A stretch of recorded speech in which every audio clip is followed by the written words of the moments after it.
La tierra es el lugar donde vivimos. Y si queremos cuidar nuestro único hogar, es importantísimo no contaminarlo ni hacerle daño.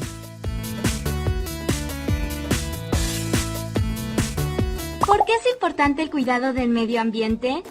Porque es el lugar donde vivimos, y si lo dañamos, nos estamos dañando a nosotros. ¿A alguno se le ocurre un ejemplo de cómo se daña al ambiente? Si yo echara estos papeles que ya no uso a la calle. Exacto, y ese papel tan inofensivo pasa a ser algo preocupante, un contaminante más.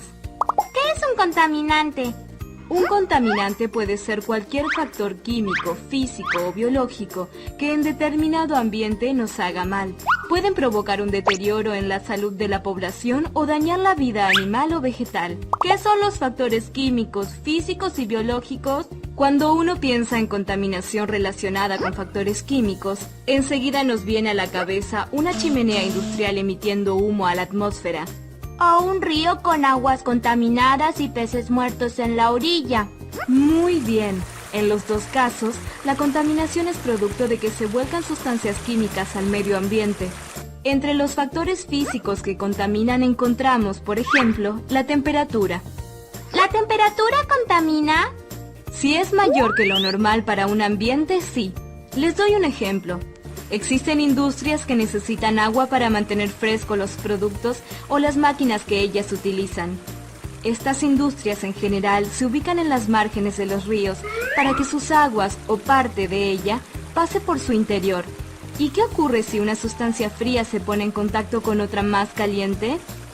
La más fría se calienta. Correcto, por lo tanto, el agua que salga de la industria va a estar varios grados por encima de lo normal. Termina elevando la temperatura del lugar y haciendo un ambiente para el que sus animales y vegetales no están adaptados a vivir y muchas veces terminan muriendo. La contaminación biológica se produce por la introducción de microorganismos dañinos para la salud o el ambiente. ¿Pero quién arroja microorganismos al ambiente? No es que se viertan directamente microorganismos, sino que se favorece que se reproduzcan. Les doy un ejemplo.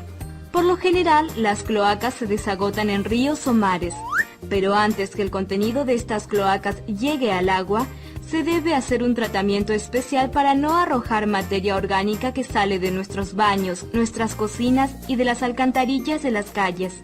Un tratamiento mediante el cual estos residuos se eliminan. De otra manera, toda esa inmensa cantidad de bacterias, virus y hongos crecería mucho, provocando varios cambios muy dañinos en el ambiente y nuestra salud. Mati, ¿me ayudas a juntar las hojas secas del jardín? Seguro, mamá. ¿Qué quieres hacer con ellas? Las quemaré. Pero, mamá, el humo produce contaminación atmosférica. Pero es muy poco. No importa que sea poco.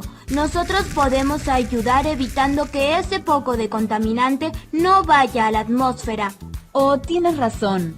Traeré una bolsa para juntarla. ¿Desde cuándo te has vuelto tan ecologista? Desde que me di cuenta que la contaminación no es solo cosa de las grandes fábricas. Cada uno en su casa puede ayudar a que tengamos un ambiente mejor.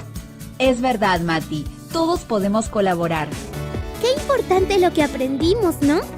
Saludos a Cassandra Molina Segurola y a Diego Iturra Campos. Gracias por escribirnos. Suscríbete haciendo clic aquí y respóndenos.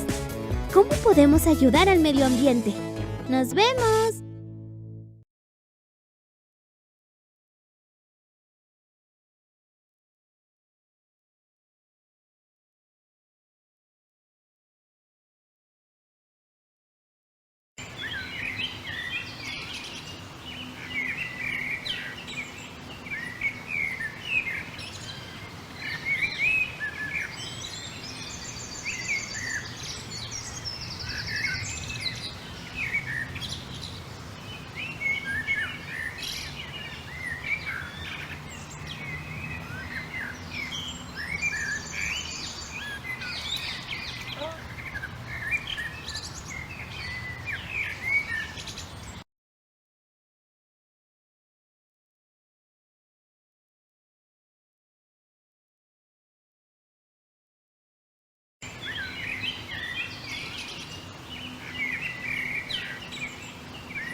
una vez un muchacho muy desobediente, al que su familia llamaba el niño del no, porque cada vez que se le ordenaba hacer algo, él hacía lo contrario.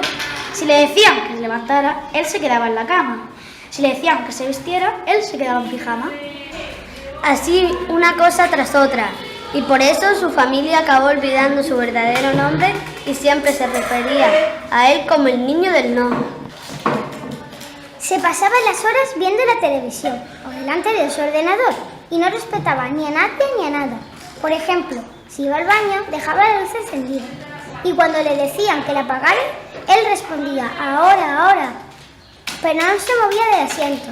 Se abría la nevera, la dejaba abierta. Y cuando le decían que la cerrara, él respondía, ahora, ahora. Pero no se movía del asiento. Siempre hacía lo contrario. Un día de eso en los que tienen la sensación de que va a ocurrir algo más, el niño del no abrió el grifo del lavabo para lavarse las manos, pues la tenía pringosa de chocolate, y se fue al salón a ver la tele, dejando el grifo abierto. Su madre, al oír caer el agua desde la cocina, le dijo, cierra el grifo. Y el niño del no respondió, ahora, ahora, y siguió viendo la tele. Su padre, al oír caer el agua desde su despacho, le dijo, ¡cierra el grifo! Y el niño del no respondió, ahora, ahora, y siguió viendo la tele. Su abuelo, al oír caer el agua desde su cuarto, le dijo, ¡cierra el grifo! Y el niño del no respondió, ahora, ahora, y siguió viendo la tele. Al cabo de un buen rato, el niño del no sintió sed y gritó desde el sillón, mamá, tráeme un vaso de agua, pero nadie respondió. Entonces gritó, papá, tráeme un vaso de agua, pero nadie respondió. Entonces gritó, abuelo, tráeme un vaso de agua, pero nadie respondió. Refunfuñando se levantó para beber un vaso de agua, pero ¿cuál fue su sorpresa cuando, al abrir el grifo, no cayó ni una gota? ¿Dónde está el agua?, se preguntó, y empezó a buscarla por todas partes. La buscó en los cajones y en los armarios, en las habitaciones y debajo de las camas. Buscó en el trastero y hasta miró por la ventana por si el agua se había ido de paseo. Entonces pensó, un grifo tonto, seguro que se ha atascado, y metió uno de sus dedos en el grifo para comprobarlo. Y en aquel momento, desde el dedo que tenía dentro del grifo hasta los dedos de los pies, el niño del no se convirtió en una gota de agua y se coló por el desagüe. Mientras se deslizaba por las tuberías como si bajara por un enorme tobogán, el niño del no gritaba ¡que no sé nadar! Y estuvo cayendo y cayendo hasta llegar a un río subterráneo. Allí se encontró con otras gotas que le miraban raro. Él decía, ¿qué miráis? Y las gotas respondían, clum, clum. Sin saber hasta dónde iba, recorrió junto a las otras gotas el camino del río subterráneo, hasta llegar a una laguna, donde millones de gotas esperaban. ¿Qué haces aquí?, preguntó el niño del no. Gotas, respondieron. Una gota que habla el lenguaje de los niños se acercó y le dijo, vamos a crear la electricidad. ¿Para qué?, preguntó el niño. Para muchas cosas, respondió la gota. Para que tengas luz en tu casa, para que los electrodomésticos, como la nevera o la lavadora, funcionen. ¿Quieres ayudarnos? Ninguna gota sobra. De ahorrar energía y el enorme esfuerzo que suponía crearla. Y el niño del no, para no variar, contestó, no, prefiero irme a mi casa a jugar con el ordenador. Pues para eso hace falta electricidad, le explicó la gota. De repente, una gota que parecía mandar más que las de otras gotas dio la orden y todas las gotas se prepararon para crear energía. Como si fueran unas olas, se abalanzaron contra una pared, formando montañas de espuma, mientras el niño no las observaba desde atrás. Miraba cómo trabajaban juntas, cómo sudaban la gota gorda para que él pudiera tener electricidad en su casa, y recordó lo que le había dicho la gota que hablaba el idioma de los niños: ninguna gota sobra. Y sintió por dentro algo que solo se puede sentir en uno de esos días en que algo mágico puede ocurrir. Sintió la necesidad de ayudar y se unió al reto de la gota para crear energía. Cuando hubo terminado, se coló por una cañería y regresó nuevamente al grifo de su casa y se transformó en niño nuevamente. Dio muchos besos y abrazos a sus padres y abuelo, y, aunque ellos no creyeron su historia, comprobaron que algo había cambiado, porque si le pedían que apagara la luz, en lugar de decir ahora, ahora, decía ahorra, ahorra, y la apagaba corriendo, pues había comprendido la importancia de ahorrar energía y el enorme esfuerzo que suponía crearla. Y con el tiempo dejaron de llamarle el niño del mar y que recuperó su nombre. ¿Quieres que te cuente un cuento?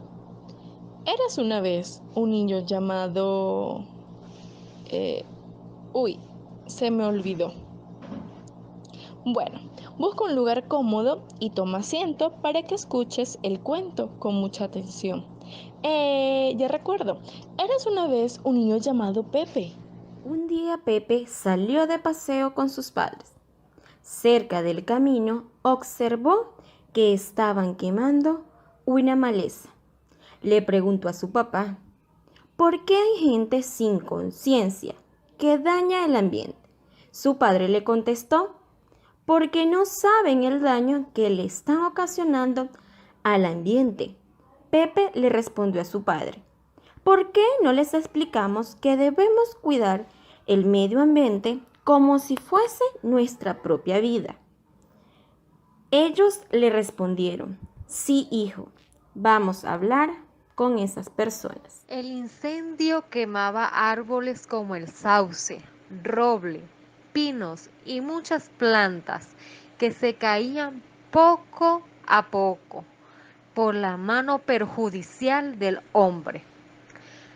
Pepe observó desde la orilla del camino cómo algunos animalitos huían del calor. Pájaros, conejos, ardillas, morrocoy, chigüire, mariposas. Todos buscaban refugio y hasta una culebra se arrastraba hacia la carretera para salvar su vida. El bosque herido por el fuego se veía muy triste y solo, a pesar de que llamaron a los bomberos forestales. Se quemó una gran parte de él. Fue destruido por el hombre en vez de cuidarlo, para que los árboles protejan el ambiente y sirvan de nido a las aves y animalitos del bosque. No había quedado nada en pie, solo uno que otro ratón y unas cucarachitas que aguantaba el fuego escondidos en los peñascos. Ya no habrían más nidos para los pájaros, follaje para los animales que buscaban en sus raíces huir de los rayos del sol. Sus ramas verdes y brillantes ya no se extenderían en el abanico verde y colorido del bosque. Solo debajo de una piedrecita, Pepe observó en un rincón del fallecido bosque cómo se asomó tímidamente una pequeña hojita verde, componente de una plantita que acababa de nacer. Era una semilla de arbolito que había quedado latente bajo las piedras, quienes la cuidaron cobijándola del fuego. se había alimentado de las aguas subterráneas de la madre tierra. A su lado, otras semillitas aún dormían plácidas. No todo se había perdido. La naturaleza empezaba de nuevo su ciclo vital. Los arbolitos irían despertando poco a poco y se irían creciendo, empezando el ciclo de la vida. Lo demás lo haría el agua y el sol. Crecerían hasta llegar a ser tan altos como los que habían sido quemados. Una esperanza nacía. El bosque volvería a ser lo que era antes, un remanso de paz y naturaleza para los animales. Un ratoncito asomó su trompa desde una caverna. Las pequeñas hojitas verdes se alimentaban del sol, del agua, y todo volvería a ser como era antes. El bosque ya no estaba herido, renacía feliz. Y el cuento se acabó.